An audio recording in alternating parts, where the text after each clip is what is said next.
गीताचार्य श्री कृष्ण परमात्मा को कोटि कोटि आत्म प्रणाम। अर्जुन जी को कोटि कोटि आत्म प्रणाम। वेद व्यास भगवान जी को कोटि कोटि आत्म प्रणाम। श्री गणेश जी को कोटि कोटि आत्म प्रणाम।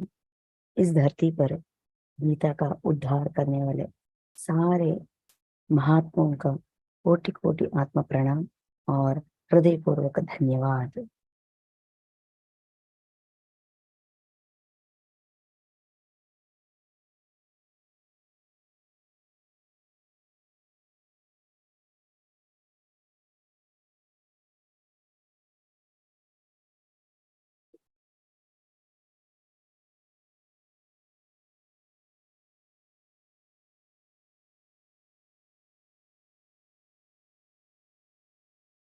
मास्टर्स, आज हम श्रीमद् भगवत गीता सांख्य योग दूसरा अध्याय सांख्य योग में अब तक 65 श्लोकास हमने कंप्लीट किया था।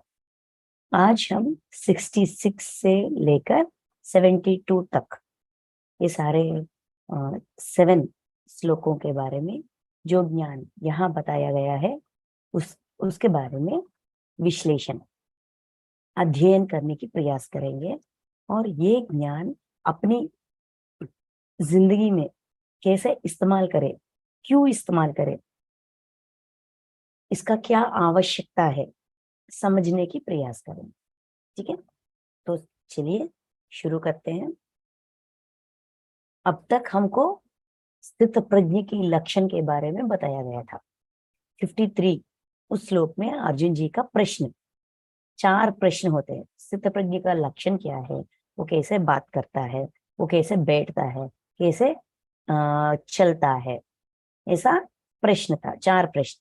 इस 4 प्रश्नों का उत्तर कृष्ण भगवान ने बहुत अच्छी तरह समझाया था और हमने अध्ययन किए थे। अभी सारे प्रश्नों का उत्तर दिया गया है। उसके बाद ये सारा ज्ञान जो अर्जुन विषाद योग के बाद जब अर्जुन जी कहते हैं ठीक है सबके बारे में छोड़ो तो, लेकिन द्रोणाचार्य और भीष्म पितामह इन दोनों को, ये तो पूजनीय है, इन दोनों को मैं कैसे इन दोनों के मृत्यु के बारे में, इन दोनों को मारकर जो संपत्ति भोग राज्य का प्राप्त होगा उसे मैं कैसे ले सकता हूँ, मुझे कुछ समझ में नहीं आ रहा है, मैं आपका शिष्य हूँ, शरणागत हूँ, मुझे सलाह दीजिए, ऐसा अर्जुन जी पूछ रहे हैं। जब अर्जुन जी पूछते हैं वहां से कृष्ण परमात्मा अपना सलाह, सूचना, ज्ञान देना शुरू करते हैं। पहले कहते हैं कि तुम पंडित जैसे बोल रहे हो, उसके बाद कहते हैं कि हम सारे हम आत्म पदार्थ है, जिसके लिए रोना है उसके लिए, जिसके लिए विषाद होना है, चिंतित होना है, उसके लिए नहीं हो रहे हो, जो धर्म आत्मा है उसके लिए चिंतित होना चाहिए। ऐसा कहते कहते कहते एक एक बात समझाते समझाते समझाते तुम आत्म पदार्थ हो, युद्ध करना तुम्हारा स्वधर्म है और कर्तव्य कर्म ज्ञान ज्ञान योग के बारे में बता दिया हूँ। अभी कर्म योग के दृष्टि से देखते हैं कि क्या सही क्या गलत।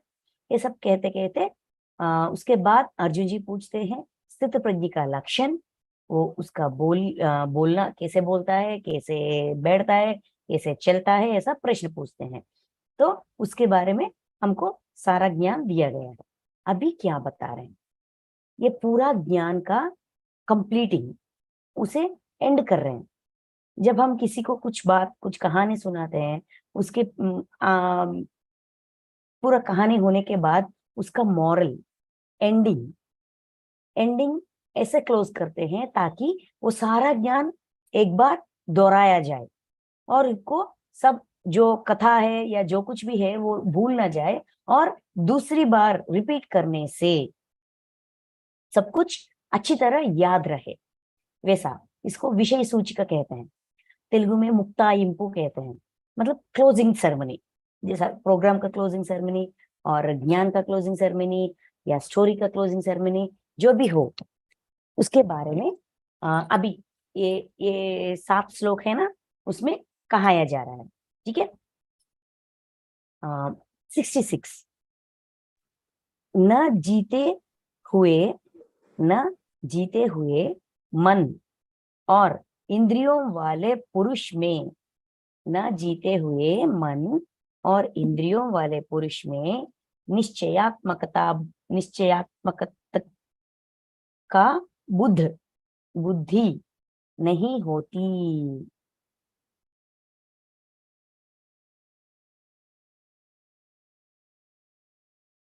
और उस अयुक्त मनुष्य के अंतःकरण में भावना भी नहीं होती तथा भावना भावनाहीन मनुष्य को शांति नहीं मिलती। और शांति शांति रहित मनुष्य को सुख कैसे मिल सकता है। हमें प्रश्न पूछ रहे हैं, ये सब कुछ होना चाहिए। अगर हमारे अंदर शांति, प्रशांतता, सुख और संपत्ति, सुख और शांति होना चाहिए, तो हमारे अंदर क्या होना चाहिए, हमारे अंदर सोच विचार कैसा होना चाहिए, हम अपने अंदर कैसा बदलाव लाना चाहिए, ये सब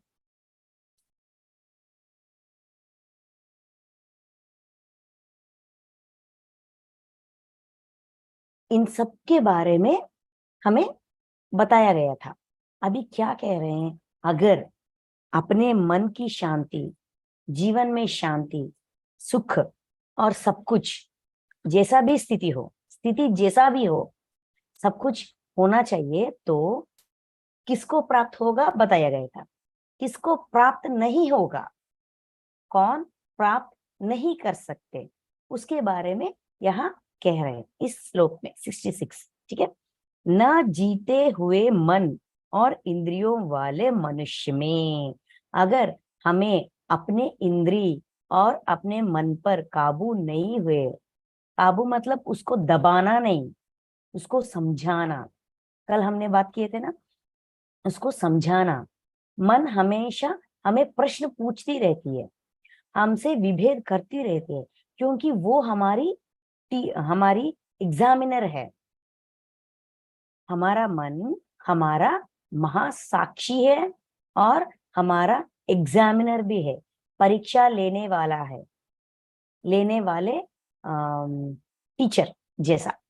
जो एग्जाम में पर्यवेक्षण करते हैं ना, उसको एग्जामिनर कहते हैं, राइट। वैसा ही हमारा मन हमारा एग्जामिनर है, वो हमेशा हमारा परीक्षा लेती रहती है, हमें याद दिलाती रहती है, हमारे गुण, हमारे अंतःकरण, हमारे स्वभाव, सब कुछ हमें याद दिलाती रहती है। देखो, तुम्हारे अंदर गुस्सा है, तुम्हारे अंदर नकारना की स्वभाव है, जो भी ये ईर्ष्य है, द्वेष है, हमसे हमें याद दिलाती रहती है, इसीलिए हमेशा हमसे विभेद करती है मन। तो यहाँ क्या कह रहे हैं, न जीते हुए हम अपने मन को जीता नहीं। अगर हमने अपने मन पर जीत प्राप्त नहीं किया, हम मन पर जीत कैसे प्राप्त करते हैं। मन जो भी प्रश्न कहती है, जो भी विभेद करती है, जो भी विषय से, जो भी सोच विचार से हमसे विभेद करती है, सारे विभेद को, सारे सोच विचार को हमें समाधान देना है, विथ विटनेस, विथ प्रूफ, साक्षी देकर। कैसे दें, अगर कोई हमें चिल्ला रहे हैं, कोई हमें डांट रहे हैं, कुछ को हो रहा है, कुछ काम हम कर रहे हैं और उस काम का हमें जो गौरव मिलना चाहिए वो नहीं मिल रहा है, तो हम सोचते हैं, हम ध्यानी हैं, ध्यान में आए हैं, सज्जन सांगिच कर रहे हैं, तो हम सोचते हैं, अच्छा बाबा, अगर उन्होंने जो गौरव, जो मर्यादा मुझे मिलना चाहिए, अगर वो नहीं दे सका, अगर उस नहीं दे सका तो क्या हुआ, अच्छा बाबा छोड़ दो, हम अपने आप को समझाते हैं। लेकिन हमारा मन हमसे विभेद करती है, क्यों चुप रहे, नहीं, पूछो ऐसा कैसे कर सकते हैं वो लोग, ऐसा कैसे समझ सकते हैं? हम क्या हम हमारा हमने जो काम किया उसका हकदार नहीं है क्या? उसकी वजह से मर्यादा का या गौरव का हकदार नहीं है क्या? ऐसा हमसे विभेद करती है। तब हमें मन को समझाना चाहिए। कैसे समझाएंगे? अपने एक्सपीरियंस से, अपने अनुभव से। वो अनुभव इस जन्म का हो सकता है या पिछले जन्म का हो सकता है। हमने किसी को गौरव नहीं दिया जिसका वो हकदार था, इसीलिए हमें अपना गौरव प्राप्त नहीं हो रहा है। जैसे करनी वैसे भरनी, तो क्यों विभेद करें? तो क्यों उनके ऊपर चिल्लाए और नया कर्म इकट्ठा करें? समझो यार, ऐसा हम समझा सकते हैं। अगर हम समझाकर मन के ऊपर जीत पा सकते हैं, ये समझाया गया था हमें स्थित प्रज्ञ के लक्षण में। कर्मयोग के बारे में बताया गया था, तब भी वो उस दृष्टिकोण से बताया गया था। आत्मा के बारे में बताया गया था, उस दृष्टिकोण से बताया गया था। स्वधर्म के बारे में एक्सप्लेन किया गया था, तभी उस दृष्टिकोण से ही। मतलब एक एक सिचुएशन में हमें एक एक, सारे सिचुएशन सारे परिस्थितियां एक जैसा नहीं होते, परिस्थितियां बदलती रहती है। परिस्थिति के अनुसार जो जिस ज्ञान से हम अपने मन को शांति कर सकते हैं, अपने मन को समाधान दे सकते हैं, सारे एग्जाम्पल्स, सारे समाधान हमारे सामने रखाया गया था। अगर हम अपने मन पर, अपने इंद्रियों पर जीत प्राप्त नहीं करे, नहीं किया, तो हमारा स्थिति कैसा होगा, ये समझा रहे हैं इस दोनों श्लोक पे। 66 एंड 67 दे आर टुगेदर। 66 में वो सलाह दिया गया है, नहीं वो बता रहे हैं अगर हमने अपने मन के ऊपर, अपने इंद्रियों के ऊपर जीत प्राप्त नहीं किया तो हमारा परिस्थिति कैसा होगा, वो बात बता रहे हैं।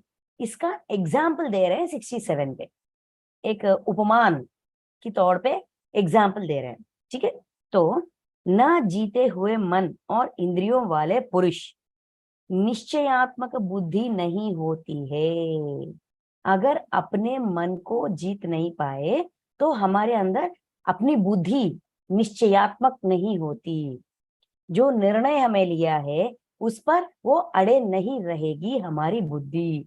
हमारी बुद्धि चंचल ही रहेगी, इधर उधर भटकती रहेगी। अच्छा ठीक है, जो चाहे वो करो, जैसा चाहे वैसा रहो, वैसा हमें आ, भगाती रहती है। निश्चयात्मक, निश्चय, जो निश्चय नो जो निर्णय हमने लिया है उस पर स्थिर नहीं रहती, क्योंकि हमारा मन हमारी अधीन में नहीं है। हमने अपनी मन पर जीत प्राप्त नहीं किया, इसीलिए बुद्धि भी निश्चयात्मक नहीं होती। अगर बुद्धि निश्चयात्मक होना चाहिए तो मन पर जीत प्राप्त करना चाहिए। अगर मन पर जीत प्राप्त हुआ तो बुद्धि निश्चयात्मक होती है। इधर से उधर या उधर से इधर, अपनी इच्छा। हम बुद्धि को स्थिर रखकर मन पर जीत प्राप्त कर सकते हैं। ये दोनों ना, इसके बाद ये और उसके बाद ये, ऐसा नहीं है। ये दोनों इंटर रिलेटेड है। हम सुन रहे हैं अपनी बुद्धि, अपनी बुद्धि इस जन्म का बुद्धि, इस जन्म का जो भी सीख हम सीख रहे हैं वो बुद्धि है। उस बुद्धि से हम समझने की प्रयास कर रहे हैं, क्या सही क्या गलत समझने की प्रयास कर रहे हैं। जो समझने की प्रयास कर रहे हैं और उसको हमने समझा, ठीक तरीके से समझा और अपने आप को वही निश्चय पर रखना चाहते हैं, रहना चाहते हैं, खड़े रहना चाहते हैं, तो बुद्धि को समझाना चाहिए नहीं, हिंसा करना पाप है, धर्म धर्म है, अधर्म अधर्म है, हिंसा अधर्म है, अहिंसा धर्म है, तो मैं अहिंसा में ही रहूंगा। ऐसा अगर हमने स्थिर निर्णय लिया और बुद्धि को समझाया तो अपने आप, अपने मन, जब अपनी मन हमसे विभेद करती है तो हमारी बुद्धि उसको समझाने की प्रयास करती है कि ये हिंसा है, ये नहीं करना चाहिए। जब हम अपने मन को समझाते हैं, हमारे पास प्रूफ है, ये नहीं करना चाहिए, वो नहीं करना चाहिए, हमारे पास प्रूफ है, तो उस प्रूफ के जरिए हमारी बुद्धि को भी स्थिर कर सकते हैं, इधर से उधर या उधर से इधर। निश्चयात्मक बुद्धि, मन और इंद्रियों पर जीत, दोनों एक दूसरे से अटूट संबंध है, उसको अलग नहीं कर सकते। ठीक है। न जीते हुए मन और इंद्रियों वाले पुरुष में निश्चयात्मक बुद्धि नहीं होती। बुद्धि निश्चयात्मक नहीं होती, चंचल रहती है। उस अयुक्त मनुष्य के अनंत अनंत अंतःकरण, अयुक्त मनुष्य वो अपनी युक्ति का इस्तेमाल नहीं करेगा, क्योंकि बुद्धि में स्थिरत्व नहीं है, मन पर जीत नहीं है और इंद्रियों पर जीत नहीं है, इसलिए युक्ति भी काम नहीं करेगी। युक्ति मतलब इंटेलिजेंस, थॉट प्रोसेस, युक्ति, ज्ञान और लॉजिकल माइंड भी कह सकते हैं। ठीक है, इंटेलिजेंस। अयुक्त मनुष्य, अपना जो मनुष्य का युक्ति काम नहीं कर रहे, युक्ति भी काम नहीं करेगी। अंतःकरण में भावना भी नहीं होती, अपने अंतःकरण में भावना भी नहीं होती कि मुझे सही राह पर रहना है, सही राह में सही काम करना है, वो भी नहीं होती। अंतःकरण में भावना भी नहीं होती। तथा, एंड, देखिए कौन कौन कौन सा आ, ये सारे एंटिटीज, पहले है मन और इंद्रियों पे जीत नहीं है, इसके वजह से निश्चयात्मक बुद्धि नहीं है, इसके वजह से युक्ति काम नहीं करेगी, अयुक्त मनुष्य हो जाएगा, इसके वजह से अंतःकरण में भावना भी नहीं होगी, क्या करना है क्या नहीं करना है ये भावना भी नहीं होता है।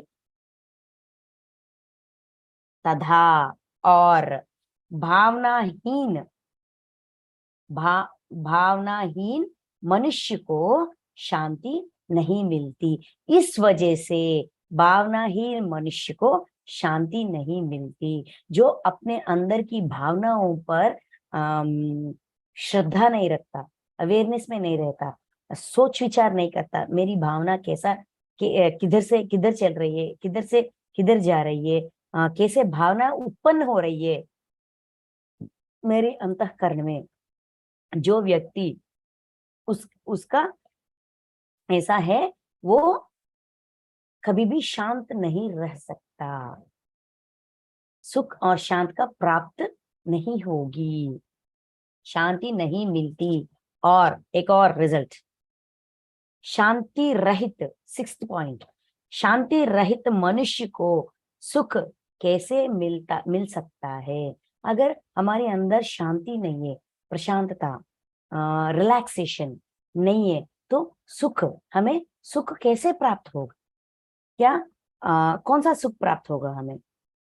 जो भी हमें मिल रहा है उसके लिए हम उसको भी, वो सुख भी हम प्राप्त नहीं कर सकते हैं, वो सुख भी हमें मायने नहीं रखती, और कुछ चाहिए और कुछ चाहिए, ये नहीं वो नहीं, जो भी जिसका जिसका हम प्रयास करते हैं वो प्राप्त होने से भी हम सुख नहीं रख सकते।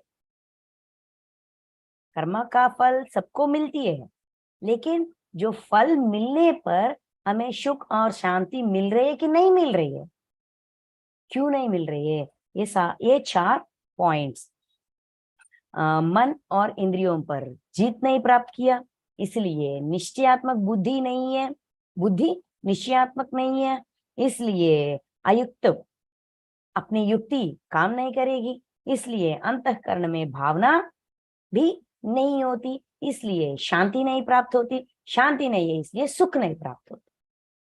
ठीक है, वो कैसा होगा? एग्जाम्पल क्या दिया गया है, उपमान क्या दिया गया है, देखिए 67 में उसका एग्जाम्पल, क्योंकि ये सारे चीज एक से एक कैसे रिलेटेड है, ऐसा क्यों होगा, क्यों सुख नहीं प्राप्त होगा, क्यों शांति में नहीं रह पाएगा? क्योंकि जैसे जल में चलने वाली नाव को वायु हर लेता है, वैसे ही विषयों में विचरित विचरत विचरती विषयों में विचरती हुई इंद्रियों में से मन जिस इंद्रियों के साथ रहता है, वह एक ही इंद्री इस अयुक्त पुरुष की बुद्धि को हर लेती, अयुक्त पुरुष के बुद्धि को हर लेती। देखिए एग्जाम्पल क्या है कि क्यों ऐसा होगा। एग्जाम्पल क्योंकि जैसे जल में चलने वाली नाव को, एक नाव है वो जल में चल रही है, कोई सरोवर या कहीं पे चल रही है, ठीक है, वो वायु हर लेती है। नाव अकेला किसी के बिना अगर जल में एक सरोवर के ऊपर या कहीं पे है, तैर रही है, तो हवा किधर चलती है, किस डायरेक्शन में चलती है, वो नाव भी उसी डायरेक्शन में चलती है। क्यों ऐसा चलती है? क्योंकि उसे सही राह दिखाने वाला, सही रास्ता दिखाने वाला नाविक वहां नहीं है। उस नाव के अंदर उसे किस दिशा में जाना है, उस दिशा में लेके जाने वाला नाविक वहां पे प्रस्तुत नहीं है। इसीलिए किधर हवा चले, किस डायरेक्शन में हवा चले, उस डायरेक्शन में चले जाती है। वायु हर लेती है, वायु के अधीन में होती है वो नाव, वैसा ही है ना, ये सही है ना। उसको चलाने वाला नहीं हो तो जैसा चाहे वैसा चलती है, जैसे चाहे नहीं, जैसा उसको चलाया जाता है। हवा जोर से हवा चलेगी तो वे उस डायरेक्शन में चले जाएगी, जिस डायरेक्शन में नहीं जाना है, उस डायरेक्शन में काम है कि नहीं कुछ नहीं पता, बस जाती है। वैसा ही विषयों में विचरती हुई इंद्रियों में से मन, विषयों में विचरती हुई मतलब जब हमारी मन विषयों को पकड़ती है, विषयों पर ही अपना ध्यान, दृष्टि, इच्छा रखती है, तो अपने आप मन और इंद्री का काम क्या है? विषयों पर अट्रैक्ट होना। विषय मैग्नेट है, इंद्री लोह आयरन है, अट्रैक्ट हो जाते हैं, ये इनका स्वभाव है, स्वाभाविक गुण है इंद्रियों का, ये चले जाता है। कौन रोकना चाहिए? बुद्धि का काम है समझाना। ये जो इंद्री अट्रैक्ट होते हैं, ये सारे डेटा लेकर मन को देते हैं, मन निर्णय लेती है, चलो चाहिए तो चाहिए, वो चाहिए, ये चाहिए, डांटो कोसो, ये करो वो करो, मन प्रेरित करती है ना। ये इंफॉर्मेशन इंद्रिय अपने इंफॉर्मेशन किसको देते हैं? मन को देते हैं, मन निर्णय लेती है। तो बुद्धि का काम है मन को समझाना, ऐसा भागना नहीं, विषयों में विचरण, विषयों के पीछे भागना ठीक नहीं है, समझना चाहिए कि नहीं, समझना चाहिए, ऐसा समझने का काम बुद्धि का है। लेकिन हमारा बुद्धि अगर विचलित है, स्थिर नहीं है, निश्चयात्मक नहीं है, तो मन भागती रहती है, इंद्रिय भागते रहते हैं, विषयों के पीछे भागते रहते हैं। विषयों में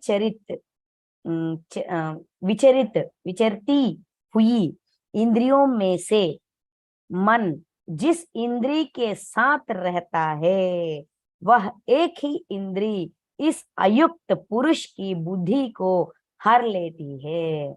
जो भी इंद्री हो सकते हैं, सारे पंचेंद्रिय के अधीन में मन है या एक इंद्रिय के अधीन में मन है, कोई बात नहीं, इसका कोई ताल्लुक नहीं, लेकिन उस इंद्री के पीछे पीछे पीछे मन भागते जाते है। इसके वजह से उस अयुक्त पुरुष का बुद्धि, अयुक्त पुरुष की बुद्धि को हर लेती है। मन और इंद्री बुद्धि को हर लेते हैं। जैसा कि नाव जिस डायरेक्शन में हवा चलती है वैसे चलती है, वैसा ही अयुक्त पुरुष जिसका युक्ति काम नहीं कर रहे हैं, उस पुरुष अपने बुद्धि को हर लेती है। क्या हर लेती है? इंद्री हर लेती है। इंद्री के जरिए मन मन इंद्री के पीछे भागती है, इसकी वजह से बुद्धि काम नहीं करती। ठीक है, युक्ति काम नहीं करती, बुद्धि समझाने पर भी समझाने की प्रयास ही नहीं करती। बुद्धि समझाने की प्रयास करती है, सॉरी, बुद्धि समझाने की प्रयास करती है, लेकिन कौन सुन रहा है? यहाँ पे सुनने वाला कोई नहीं है, इसीलिए युक्ति भी काम नहीं करती। इसके वजह से, इसके कारण से हम अपने भावनाओं में, अपने इच्छाओं में बह जाते हैं। बहते बहते हम, अगर हमने हमारी इच्छा पूरी हुई भी, फिर भी हमें सुख और शांति प्राप्त नहीं होती, क्योंकि ये मिलेगी तो मैं खुश हो जाऊंगी, ऐसा हम समझते हैं, लेकिन मिलने पर हम संतुष्ट नहीं हो जाते। संतुष्ट ना हो जाने के वजह से हमें सुख और शांति प्राप्त नहीं होती, ऐसा समझाया गया है। इसीलिए हमारी बुद्धि हमारी वश में होनी चाहिए, हमारे इंद्री और मन पर हमारी जीत होनी चाहिए। हम अपनी बुद्धि को इतना विकसित करना चाहिए, इतना स्ट्रॉन्ग, निश्चयात्मक बनाना चाहिए, ताकि हम अपनी मन, अपनी इंद्रियों पर जीत प्राप्त कर सके, और अपनी जिंदगी में each and every minute, each and every second खुशी से, शांति से, सुख से रह सके। इतना सारा भागदौड़, इतना सारा प्रयास, इतना सारा साधना, इतने सारे क्लासेस, इतने सारे क्यों सुन रहे हैं हम? सुख और शांति के लिए, है कि नहीं? ये सब कुछ करने के बाद भी हमें नहीं मिल रहे, तो कहाँ बदलाव लाना चाहिए? बुद्धि को स्ट्रॉन्ग करना चाहिए, निश्चयात्मक करना चाहिए। अगर हमारी बुद्धि, जो भी हम सीख रहे हैं, नए ज्ञान जो सीख रहे हैं, उस ज्ञान को हम सुन रहे हैं, जो हम सुन रहे हैं उसको एक्सपीरियंस करना चाहिए, समझना चाहिए, समझने के बाद इस्तेमाल करना चाहिए। इस्तेमाल करने से उसका महत्व क्या है हमको समझ में आएगी। जब हम उसका महत्व समझेंगे, जरूर बुद्धि को स्थिर करेंगे, बुद्धि को समझाएंगे, ये सही है, मेरी समझ में आ गई, मुझे इस पर अड़े रहना ही चाहिए, इस मार्ग पर, इस धर्म पर, अहिंसा पर, ध्यान पर, ज्ञान पर अड़े रहना चाहिए। समझाएंगे, निश्चय करेंगे, स्ट्रांगली खड़े रहेंगे, तब हम अपने मन और इंद्रिय पर जीत प्राप्त कर सकते हैं। तब हमारा युक्ति भी काम करेगी, हम सुख प्राप्त करेंगे और शांति भी प्राप्त करेंगे। ठीक है, नेक्स्ट 68।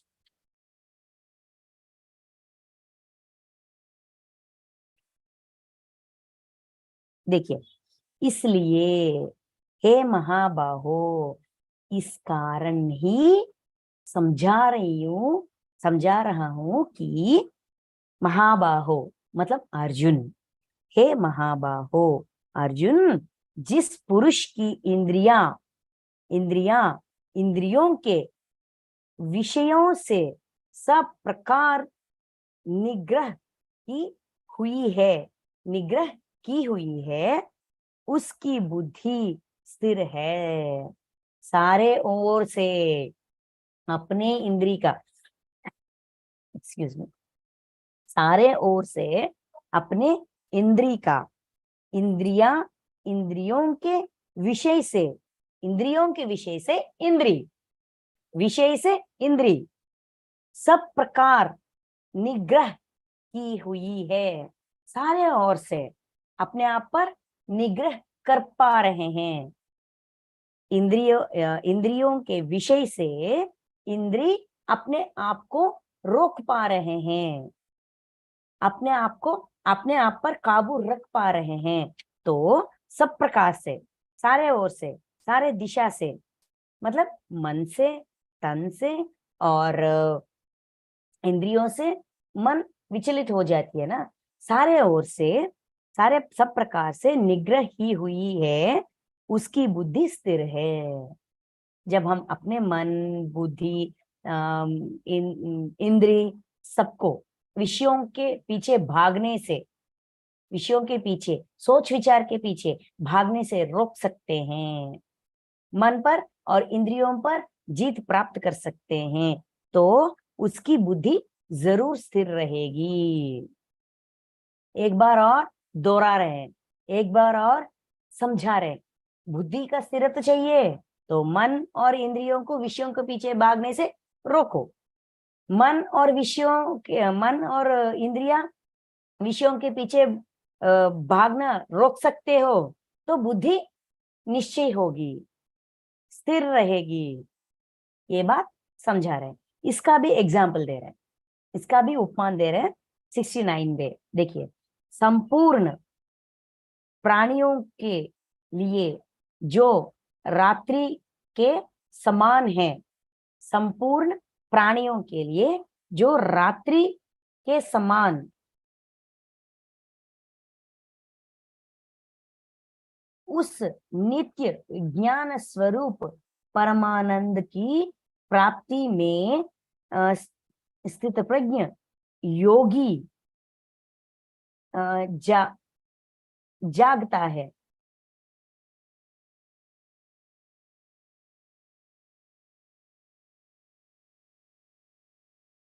जागता है। और जिस नाशवान संसारिक मनुष्य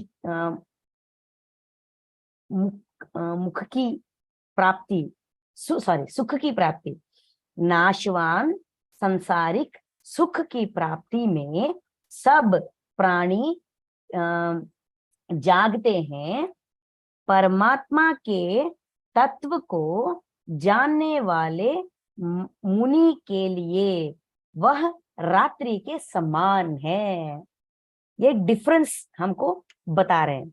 जैसे कि जिस व्यक्ति को सिर्फ सांसारिक सुख, देखिए, नाशवान सांसारिक सुख की प्राप्ति में जो नाश हो जाती है, मतलब भोगों के पीछे, नाशवान सांसारिक सुख के पीछे प्राप्ति में सब प्राणी जागते हैं।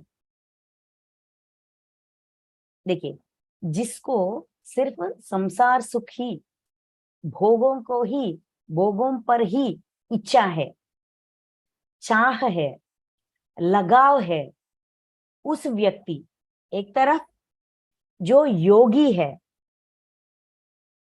परमात्म परमात्म के तत्व को जानने वाले मुनि, मतलब जो हमेशा अपने अंदर मनन कर रहे हैं कि किस लिए मनन कर रहे हैं, मुझे इस संसार में हमेशा सुख और शांति कब प्राप्त होना चाहिए, मैं इस संसार में रहूं और सब काम करते हुए, सब कर्मों में रहते हुए भी मुझे सुख प्राप्त होना चाहिए, इसलिए मनन करता है। कौन सा मनन करता है? स्पिरिचुअलिटी, आध्यात्मिकता, क्या सही क्या गलत, मैं कौन हूं, मेरी सच्चाई क्या है, मेरा स्वधर्म क्या है, ये इन सब के बारे में सुनकर मनन करने वाला मुनि, जो मनन करता है वो मुनि है। कौन सा मनन? जेवर चाहिए, पैसा चाहिए, वो चाहिए, वो चाहिए, ये मनन नहीं है, ये मुनि नहीं है, ये बस चाह है, उसके लिए चाह। भौतिक व्यक्ति और आध्यात्मिक व्यक्ति, इन दोनों के स्वभाव कैसा है? जो भौतिक व्यक्ति है उसको सिर्फ ये प्राप्ति है, ये चाहिए, नाश युक्त, नाशवान सांसारिक सुख, सिर्फ वही चाहिए, भोग चाहिए, भोग लालच में होता है, उसके लिए ये रात का समय है। उसके लिए जो मुनि के लिए, एक मुनि के लिए, एक आध्यात्मिक व्यक्ति के लिए जो सुबह है, इसके लिए रात है। जो इसके लिए सुबह है वो इसके लिए रात है। ये रात और सुबह, ये जागना और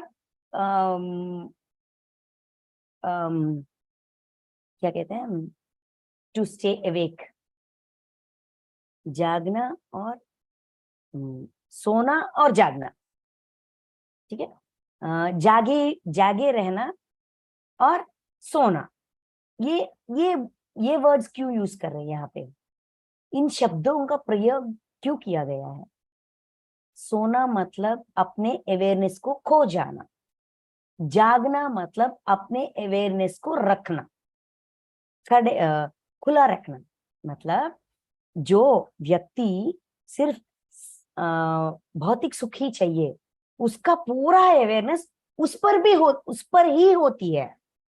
पूरा अवेयरनेस सिर्फ उस क्या कहते हैं, भोगों पर। हमको कहा गया था 42, 43, 44 में, वेदों के ऊपर ऊपर भोगों को कैसे प्राप्त करें, भोग कैसे प्राप्त करें, कहा गया था। अंदर जाने पर, डीपली अंदर जाने पर ही मोक्ष जैसा मिलेगा वो कहा गया था। जो ऊपर ऊपरी देखते हैं, सिर्फ भोग लालच में वही रह जाते हैं। लेकिन जो नेक्स्ट व्हाट ऐसा अपने आप को और रिसर्च में अपने आप को और प्रयास करते हैं, प्रयास करते हैं और प्रयत्न करते हैं, वो अंदर तक जाते हैं। वो अंदर छुपी हुई बात को भी समझने की प्रयास करते हैं। जो हम गहराइयों में जाए तभी ज्ञान प्राप्त होगा, जब ज्ञान प्राप्त होगा तभी मोक्ष प्राप्त होगा। ये 42, 43, 44 में कहा गया है, ये तीनों श्लोक में वेदों को एग्जाम्पल देकर वही बात यहाँ कह रहे हैं। जब जो देखिए, संपूर्ण प्राणियों के लिए जो रात्रि के समान है, सारे प्राणी कोटि को जो रात्रि के समान है, मतलब अवेयरनेस खो जाते हैं, उस नित्य ज्ञान स्वरूप परमानंद की प्राप्ति में स्थित प्रज्ञ योगी जागता है।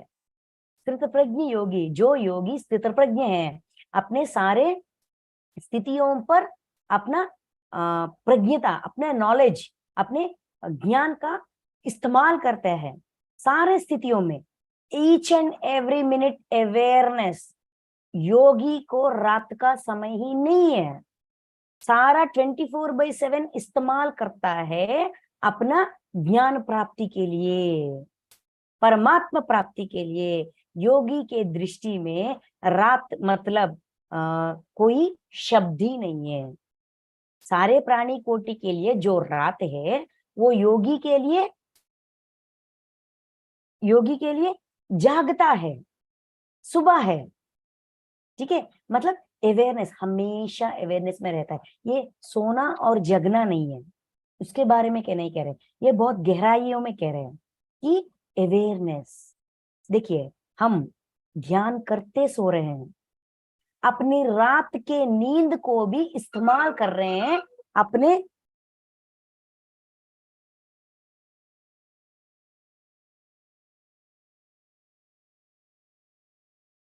तो जो भी व्यक्ति अपने साधना के लिए पूरा समय, पूरा 24/7 इस्तेमाल करता है, वो योगी है। क्यों इस्तेमाल करता है? ज्ञान स्वरूप परमानंद की प्राप्ति। परमानंद ज्ञान से ही प्राप्त हो सकती है, इसीलिए हमेशा अवेयरनेस में रहता है, ठीक है। तो मतलब इसीलिए हमेशा वंशी सर ये कहते हैं कि अपनी रात की नींद को भी इस्तेमाल करो, ध्यान करते सो जाओ, कर्म ध्यान करो। मास्टर्स को जगह जगाने के लिए पूछो, मास्टर्स मुझे जगाइए, बीच रात में जगाइए, कर्म ध्यान करना, ज्ञान ध्यान करना। और रात की नींद को भी जब हम ध्यान करते करते सो जाते हैं तो हमारी मतलब हमारी दृष्टि श्वास पे ध्यास रखते हुए श्वास पे ध्यास रखते हुए जब हम नींद में जाते हैं, हमसे पहले हमारा मन सो जाती है। जब हमारा मन सो जाती है, हमारा सोच विचार बंद हो जाती है, हम यूनिवर्स से, विश्व से कनेक्ट हो जाते हैं। जो भी ज्ञान प्राप्त करना चाहते हैं वो प्राप्त कर लेते हैं। बीच में उठकर ज्ञान सिद्धि दीजिए, मेरा दुष्कर्म दिखाइए, ऐसा संकल्प करते हुए फिर सो जाते हैं। ऐसा सो जाने से वो नींद भी, नींद और ध्यान, नींद और ध्यान, इस बीच सारा समय हम परमानंद की प्राप्ति के लिए, ज्ञान प्राप्ति के लिए, कौन सा ज्ञान? ज्ञान स्वरूप परमानंद, जो परमानंद सिर्फ ज्ञान से ही प्राप्त होती है, उसके लिए हम इस्तेमाल कर रहे हैं। योगी ऐसा होते हैं। भौतिक जीवन, सिर्फ भौतिक जीवन ही सर्वस्व है, सब कुछ है। नाशवान संसारिक सुख की प्राप्ति, जो इस सुख के लिए ही जीता है, इस सुख के लिए हर क्षण सोचता है, उसके लिए रात और सुबह सब कुछ होते हैं। वो हमेशा अवेयरनेस में नहीं रहता। 24/7 उसके लिए रात ही है। योगी के लिए 24/7 दिन है। संसार सुख, भौतिक जीवन, सिर्फ फिजिकल लाइफ ही सब कुछ है। जो व्यक्ति ऐसा सोचता है, ऐसे ही अपनी जिंदगी बिताता है, उसके लिए 24/7 रात समान है, क्योंकि वो अवेयरनेस में नहीं है, अपना अवेयरनेस खो गया है। उसको इतना भी अवेयरनेस नहीं है कि जो मुझे प्राप्त हुआ उसका सुख तो प्राप्त करूं। सुख मिलती है लेकिन शांति नहीं मिलती, क्योंकि उसकी जिंदगी, उसके अंदर सेटिस्फैक्शन, तृप्ति नहीं है। जो मिला है, जो प्राप्त हुआ है, वो इसका वजह से है। जो ये सब मेरी करतूत का फल है। अगर मैं सही तरीके से साधना करूंगा तो सही तरीके से मुझे मिलेगी, फल मिलेगी। ऐसा अपने आप को समझा पाएगा अवेयरनेस। इसीलिए बहुत महत्वपूर्ण चीज है। जो योगी बनना चाहता है, ज्ञान के जरिए परमानंद प्राप्त करना चाहता है, इसीलिए तुम ऐसा रहो अर्जुन। तुम हमेशा योगी की तरह हमेशा अवेयरनेस में रहो अर्जुन, ऐसा समझा रहे हैं कृष्ण परमात्मा। उसका भी एक एग्जाम्पल दे रहे हैं। देखिए 70 श्लोक में, 70 में कौन सा एग्जाम्पल दे रहे हैं? देखिए, जैसे ये कैसा होगा? स्थित प्रज्ञ, एक स्थित प्रज्ञ व्यक्ति, यहाँ एक और बात या गौर करना चाहिए कि योगी के जिंदगी में समस्या नहीं आएगी, दुख नहीं आएगी, दर्द नहीं आएगी, ये नहीं कह रहे हैं।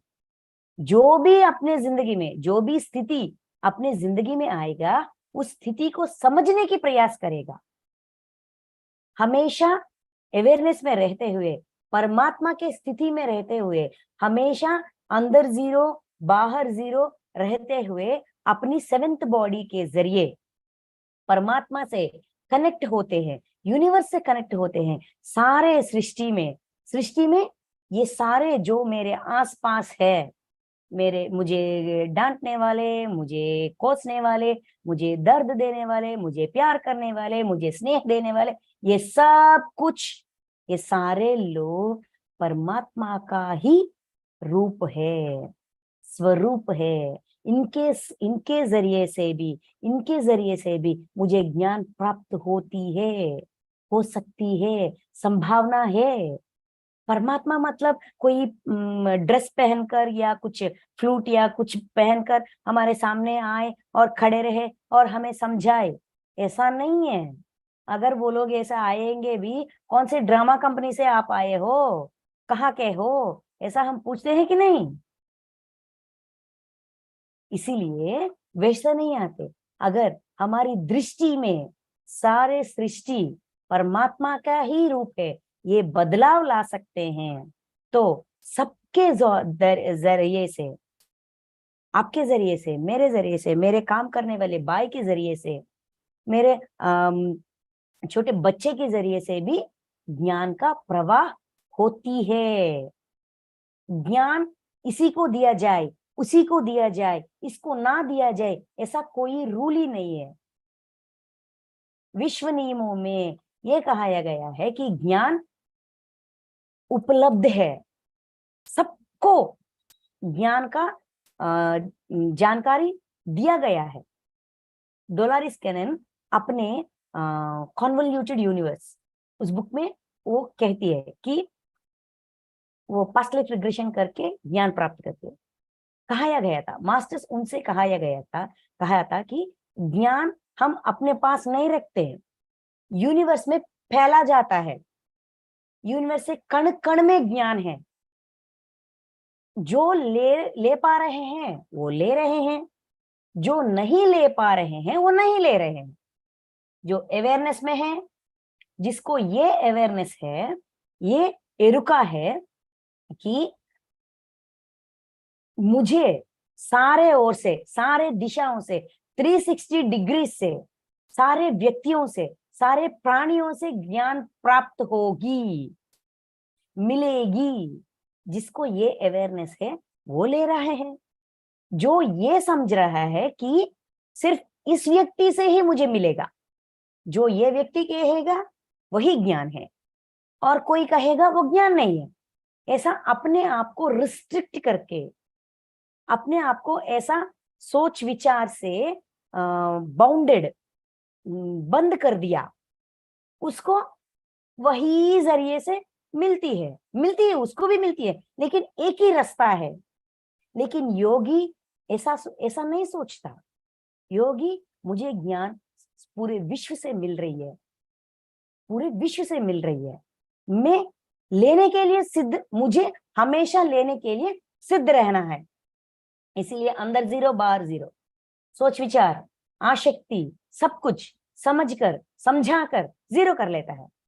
इसका मतलब हमेशा ऐसा रहता है, मतलब एक दर्द आई, एक दुविधा आई, एक समस्या आई, ठीक है, क्यों आई, क्या सिखाने के लिए आई, क्यों आई, क्या सिखाने के लिए, ये ऐसा प्रश्न अपने आप को पूछता है, उसके लिए सोच विचार करता है, उसके लिए प्रयास करता है, प्रयत्न करता है, समाधान लेता है, अपने आप को समझाता है और फिर वो 0 में चला जाता है। ठीक है, जब हम 0 में रहते हैं, मतलब अंदर का सोच विचार हमेशा बंद होती है। बंद मतलब नहीं करो, नहीं करो, अगर हम मन को हम दबाएंगे तो ज्यादा करेगी वो। क्यों नहीं सोच विचार करना? क्योंकि काम पे दृष्टि। ये कैसा मुमकिन है?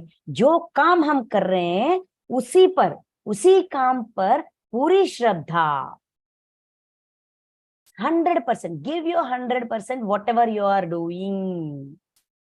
तब अभी हम ये अध्ययन कर रहे हैं, अपनी पूरी दृष्टि और पूरी श्रद्धा यहां रखेंगे, जो भी काम का हम करें हम यहां रखेंगे तो हमें समझ में आएगा, अलग अलग सी सोच विचार नहीं आएगा।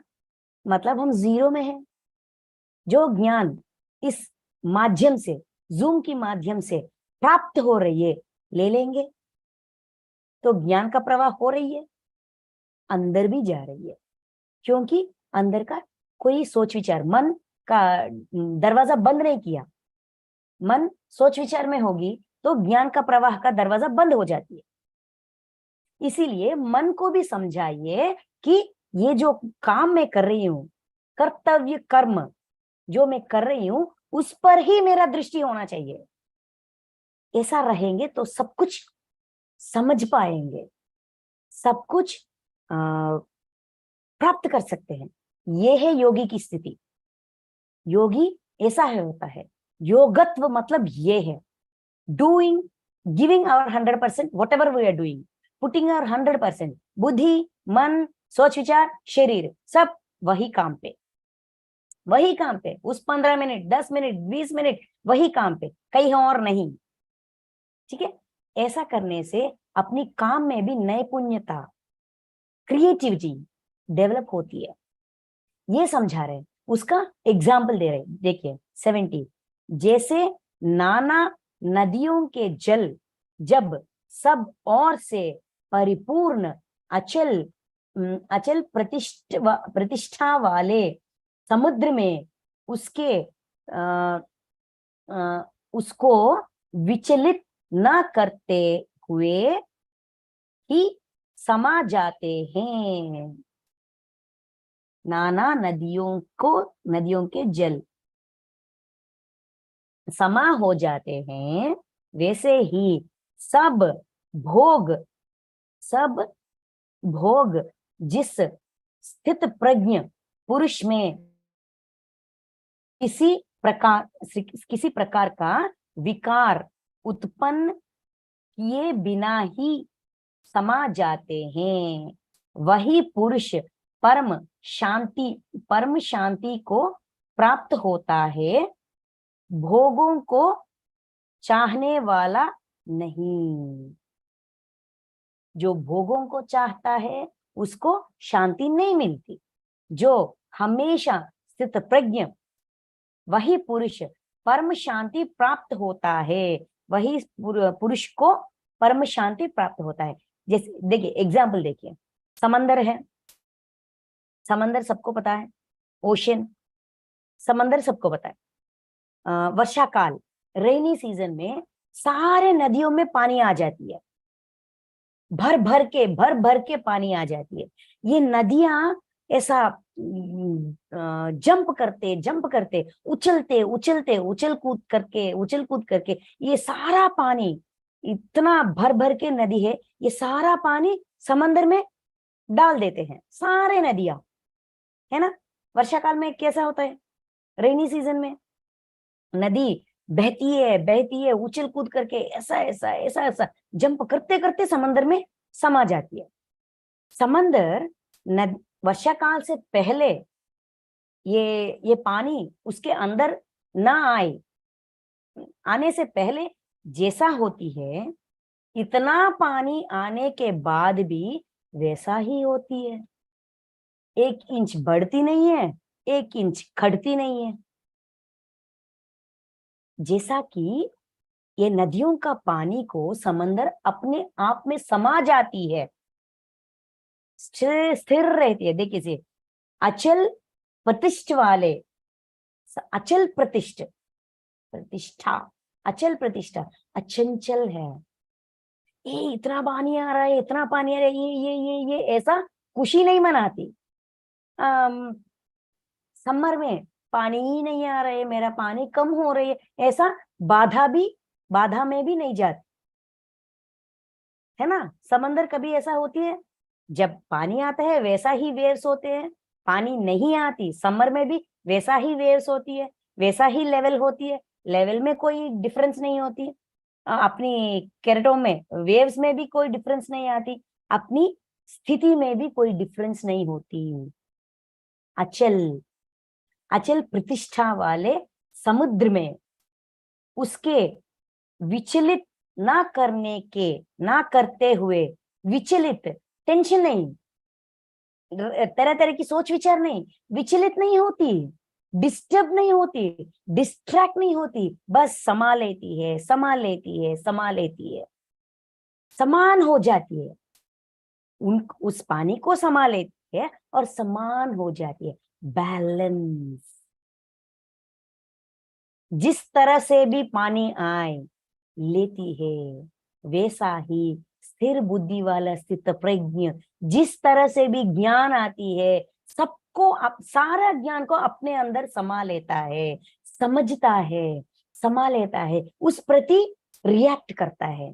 जो ज्ञान उन्होंने प्राप्त किया उसके जरिए उस ज्ञान को आचरण में रखते हुए वो उसका रूप बन जाता है। हमने सबको कहते हैं शाकाहार बनो, मांसाहार मत खाओ।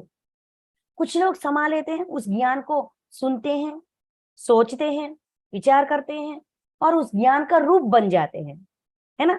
मैं शाकाहारी हूँ, मैं अहिंसा में मैं हूँ, मतलब उस ज्ञान को अपने अंदर समा लिया, वो ज्ञान हम बन गई, है ना।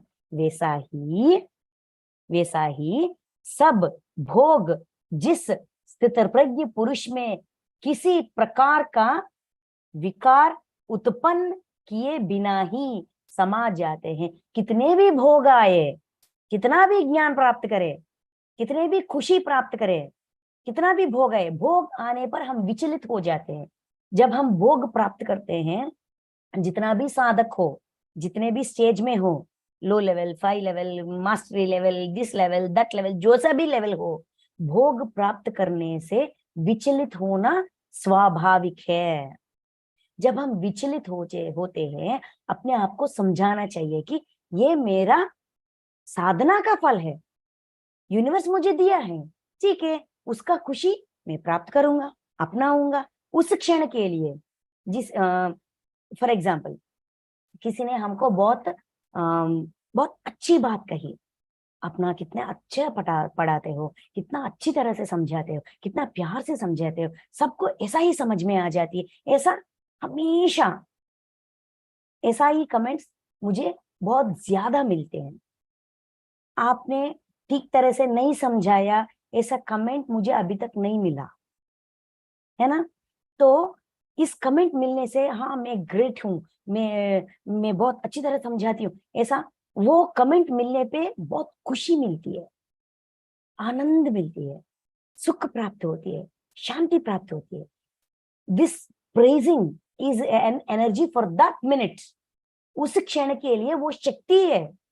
विश्व मुझे शक्ति दे रही है, इस शक्ति को मुझे लेना है, लेकर इस शक्ति को मेरी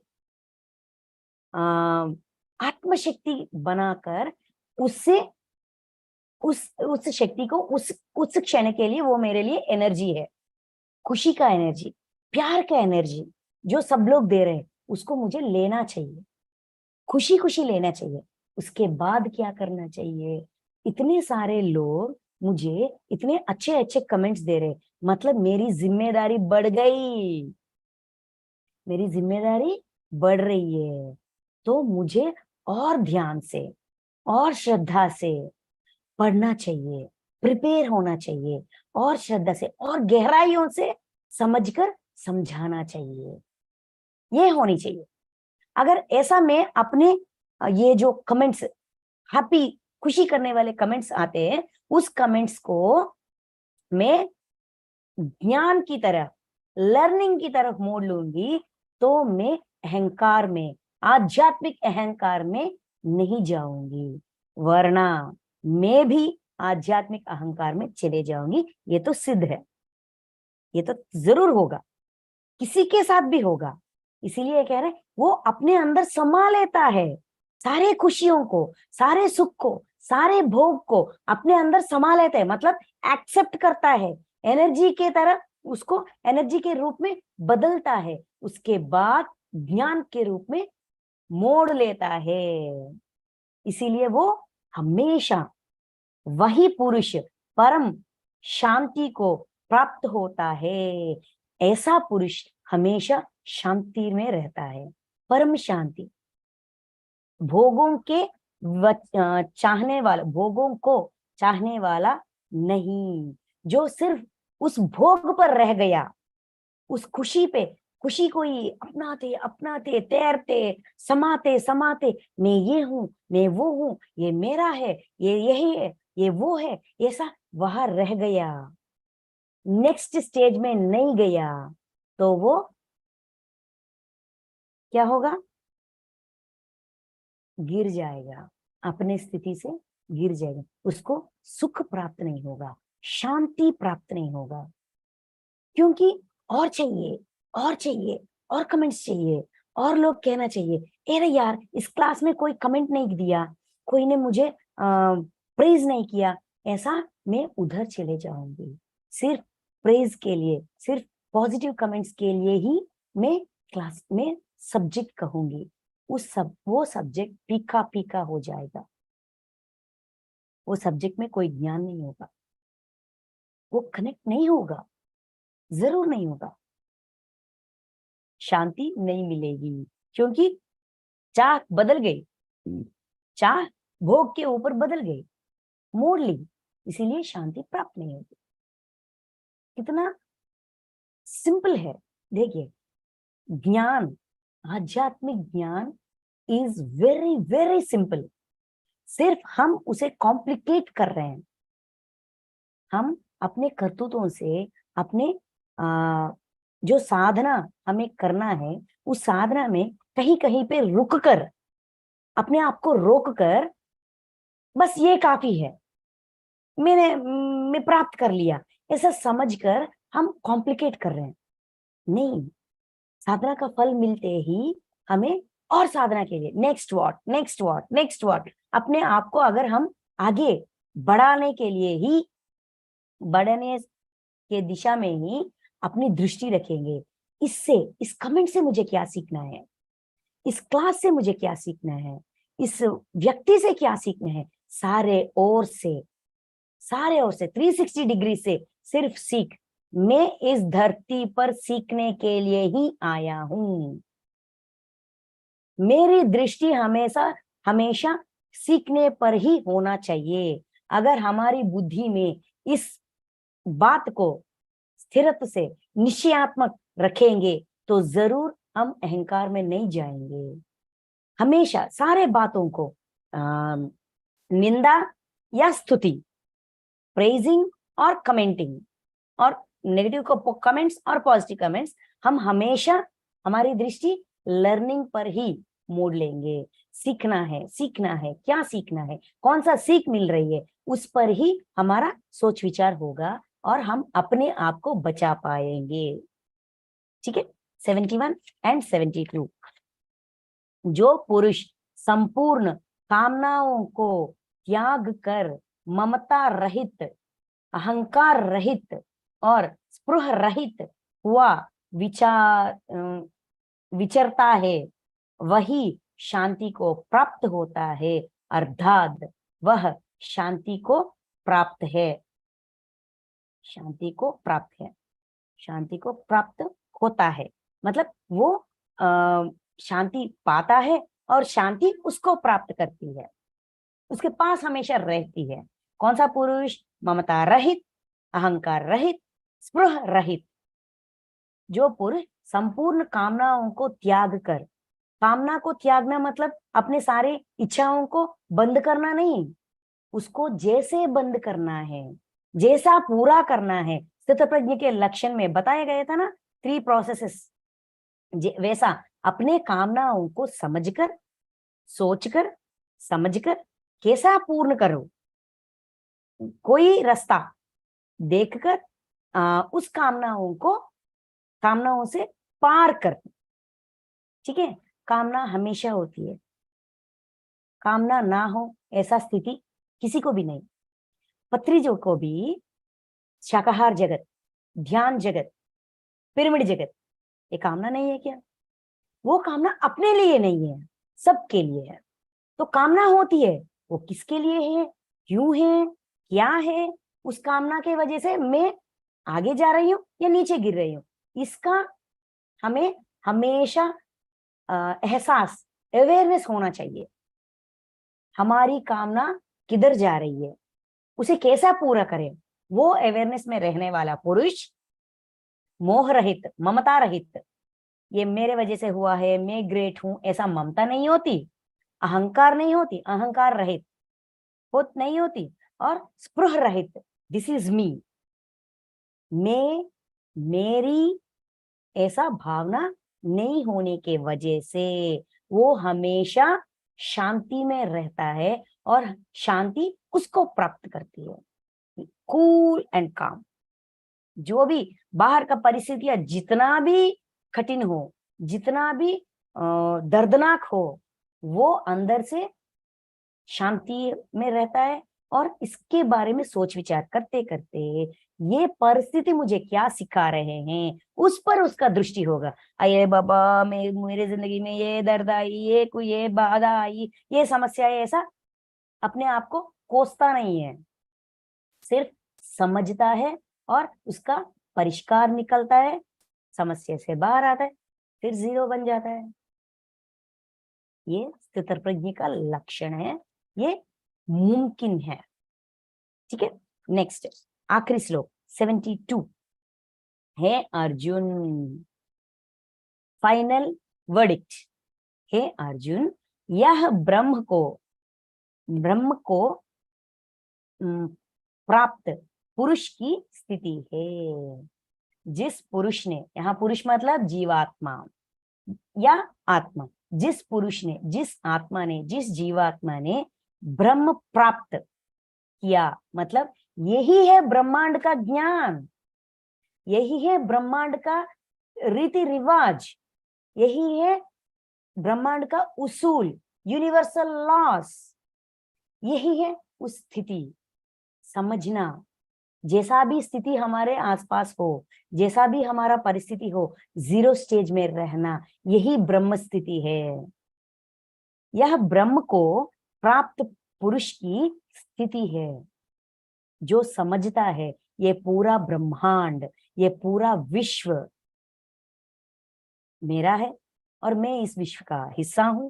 पूरा विश्व से मुझे ज्ञान प्राप्त हो रही है, इस ज्ञान प्राप्त करने के लिए मुझे हमेशा जीरो में रहना है, इसीलिए मैं जीरो में रहूंगा, जीरो स्टेज में रहूंगा। अंदर सोच विचार जीरो, जो काम कर रही है उसी पर श्रद्धा, यही ब्रह्म प्राप्ति है। इसको प्राप्त होकर योगी कभी मोहित नहीं होता। योगी जब इस स्थिति में रहता है तो कभी मोहित नहीं रहता, वो मोह में जा ही नहीं सकता। मोह का भ्रम, मोह माया टूट जाती है और उसका सच्चाई दिखना पड़ता है, सच्चाई समझता है और सच्चाई दिखता है कि सारे विश्व, परमात्मा कहीं पर कोई और डायमेंशन पर नहीं है, मेरे पास है, मेरे आजू बाजू में है, मेरे अंदर है, मेरे बाहर है, सारे दिशाओं से मुझे ज्ञान प्राप्त हो रही है। ये ज्ञान, ये सा विचार योगी का विचार है, योगी का स्थिति है, यही ब्रह्म प्राप्त पुरुष का भी स्थिति है। अनंत काल में भी अंश काल में भी, इस अंश काल, ये की पॉइंट है यहाँ का। अंश काल मतलब लास्ट मोमेंट, अंशकाल मतलब लास्ट मोमेंट है ना, हम ऐसा ही समझते हैं, लेकिन अंशकाल मतलब क्या है? सिर्फ मरते वक्त हमें इस अवेयरनेस रहे काफी है क्या? नहीं, each and every moment, we don't know, हमें नहीं पता कौन सा हमारा अंशकाल है। ऐसा बात करते करते करते कितने लोग अपने जान दे गए, अपने शरीर से प्राण चले गए, कितने मृत्युओं को हम नहीं देखा, हम नहीं सुना। सुनते सुनते बात करते करते वही स्टेज पर जान देने वाले लोग कितने लोग नहीं है। मतलब each and every minute is अंशकाल। मैम मतलब हर मिनट से ही सोचना कि मेरा लास्ट मोमेंट है। यस, एवरी मोमेंट इज अंशकाल। आज रात मैंने नींद में चली गई, सो गई, कल सुबह मैं उठूंगी कि नहीं उठूंगी मुझे कैसे पता चला? मुझे कैसे मालूम होगा? नहीं ना। इसीलिए एवरी मिनट इज अंशकाल, एवरी मिनट अवेयरनेस होनी ही चाहिए, एवरी मिनट लर्निंग के लिए इस्तेमाल करनी चाहिए। एवरी मिनट, हर समय को सोने के रूप में बदलना चाहिए। ज्ञान, हर मिनट ज्ञान प्राप्त करना मतलब हमारा सारा समय सोना बन रही है, बहुत महत्वपूर्ण बन रही है। ऐसा बनाने वाले को योगी कहते हैं। इस ब्राह्मी स्थिति में स्थित होकर और अंश काल में इस ब्राह्मी स्थिति में स्थित होकर ब्रह्मानंद को प्राप्त हो जाता है। हमेशा ईच एंड एवरी मिनट इस स्थिति में रहते हुए, कौन सा स्थिति? योगी का स्थिति, स्थित प्रज्ञ स्थिति। Every minute is for learning. इस जन्म मैंने लिया है सीखने के लिए, बस सीखना है, जानना है, पहचानना है। दर्द का कारण, सुख का कारण, द्वेष का कारण क्या है, जानना है, पहचानना है, समझना है, इस्तेमाल करना है। करते करते जब हमारी सोच विचार ये स्थिति क्यों आई है, मैंने किसी को बाधा दिया है, किसी को पीड़ा दिया है, किसी को दर्द दिया है, अगर हम उस सोच में रहेंगे तो मुझे दर्द हुआ, मुझे ये हुआ, मुझे वो हुआ, ऐसा नहीं रोएंगे, किसी और पर निंदा आरोप नहीं लगाएंगे, क्योंकि हमारी उंगली हमारी तरफ होगी। ऐसे सोच विचार में, अपने आप को ढूंढने में, अपनी गलती, अपनी ज्ञान ढूंढने में हम हमेशा रहेंगे, है ना। यही योगी का स्थिति है, यही ब्राह्मी स्थिति है, यही ब्रह्म ज्ञान है। इस स्थिति में रहते हुए हमें हमेशा शांति मिलेगी। कारण के लिए ढूंढ रहे, कारण मिल गई तो जब कारण मिलेगी उसे आचरण में रखेंगे। अशांति कहाँ पे है? अशांति के लिए हमारे पास समय ही कहाँ है? समझ गए? ये समझा रहे सांख्य योग के जरिए इस 72 श्लोकों में। यही है ब्राह्मी स्थिति। अंश काल में भी इस ब्राह्मी स्थिति में स्थित होकर ब्रह्मानंद को प्राप्त कर सकते हैं। मतलब every minute awareness, every minute for learning, यही ब्राह्मी स्थिति। जो मेरी समझ में आई, इन श्लोकों में जो बताया गया था, जो मेरी समझ में आई, जो मेरी एक्सपीरियंस है, वही मैं यहाँ कह रही हूँ। यही है सब कुछ, मैं नहीं कह रही हूँ, ये मेरी ओपिनियन है, सिर्फ मेरी राय है। Thank you masters, thank you so much for giving me this opportunity. Krishna परमात्मा को, अर्जुन जी को, वेदव्यास भगवान को, गणेश जी को, गीता माता को, सबको कोटि कोटि कोटि कोटि धन्यवाद और कृतज्ञता। आप सबको भी धन्यवाद। जय श्री कृष्ण। बहुत अच्छा किया। हाँ, बहुत अच्छा लगता है। Grateful to you, thank you ma'am, हम लोग को इतना अच्छे से सिखाए, thank you. Thank you ma'am. नमस्ते मैम। नमस्ते ma'am, thank you so much ma'am मुझे ये बताना है कि मैं 2-3 साल पहले से भगवत गीता पढ़ना चाह रही थी, लेकिन मुझसे हो ही नहीं रहा था, नींद आ जाती थी। और अभी इतना इंटरेस्ट आ गया है ना, ये सुन रही हूँ कल से, ये बहुत अच्छा लग रहा है, सब समझ में आ रहा है मेरे। मतलब नींद तो छूमंतर ही, लेकिन सब कुछ अच्छे से जा रहा है अंदर। इसलिए ma'am thank you very much. क्या बोलूँ अभी, जैसे कल तो भर करके आ रहा था मुझे। बहुत खुशी हुई। Thank you very much. Thank you ma'am. Ma'am कई बार पढ़ने की कोशिश की पर बिल्कुल समझ नहीं आया, बहुत इंटरेस्ट आ रहा है। Thank you. एक एक वर्ड ऐसे लग रहा है कि अंदर जा रहा है, सब समझ आ रहा है। Thank you sir. मैम आपका फोन नंबर आप ना रेखा मैम से लीजिए, ठीक है? पर रेखा मैम का फोन नंबर नहीं है। आपका ग्रुप में मैसेज आ रहा है ना, वो ग्रुप पार्टिसिपेंट्स में एडमिन रेखा मैम ही है, तो आपको मिल जाएगा। ग्रुप के पार्टिसिपेंट्स में देखिए, आपको मिल जाएगा। हाँ हाँ, थैंक यू। जय श्री कृष्ण। जय श्री कृष्ण। ओके फ्रेंड्स, हम मास्टर्स, हम सांख्य योग यहाँ पूरा कर रहे हैं और तीसरा अध्याय कर्म योग शुरू करने से पहले एक बार और सांख्य योग को दोहराएंगे और समझने की प्रयास करेंगे, तो कर्मयोग बहुत अच्छा तरह समझ में आएगा। और कर्मयोग हम जुलाई में स्टार्ट करेंगे। Thank you so much. इस बीच जो भी अध्याय हुआ है उसके बारे में अगर चाहो तो मैडम की ग्रुप में वीडियोस होंगे, यूट्यूब चैनल में आप देख सकते हैं। रेखा मैम, थैंक यू।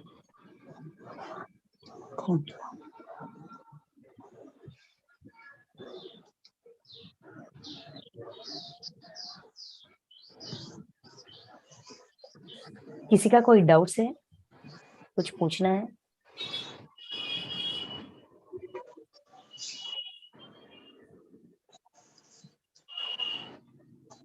ठीक है, तो हम एंड करें।